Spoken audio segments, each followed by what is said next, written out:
In this video, I want to talk about something we call PIP, PIP, personal injury protection. It's often referred to as no fault. It's a type of coverage that some automobile insurance policies will have, generally because they're written in a state that requires it.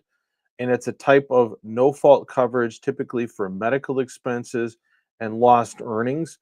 Minnesota specifically requires PIP coverage under its policies for any policy written in the state, or if someone travels in from another state and let's say they're insured in Iowa or Wisconsin or some state and comes into Minnesota, then PIP coverage is automatically added onto that policy. Likewise, if someone from Minnesota travels to Iowa or Wisconsin or another state, they will have those PIP benefits to them, even if they're not required in another state. So, what does PIP coverage do?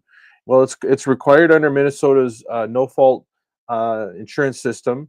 It covers medical expenses, lost wages, and I believe some other types of essential services, maybe such as nursing care, things like that. It's there, I believe, if someone is involved in a crash in an insured vehicle, regardless of who is at fault. It typically provides coverage of $20,000 for medical expenses and up to $20,000 for lost earnings, lost wages.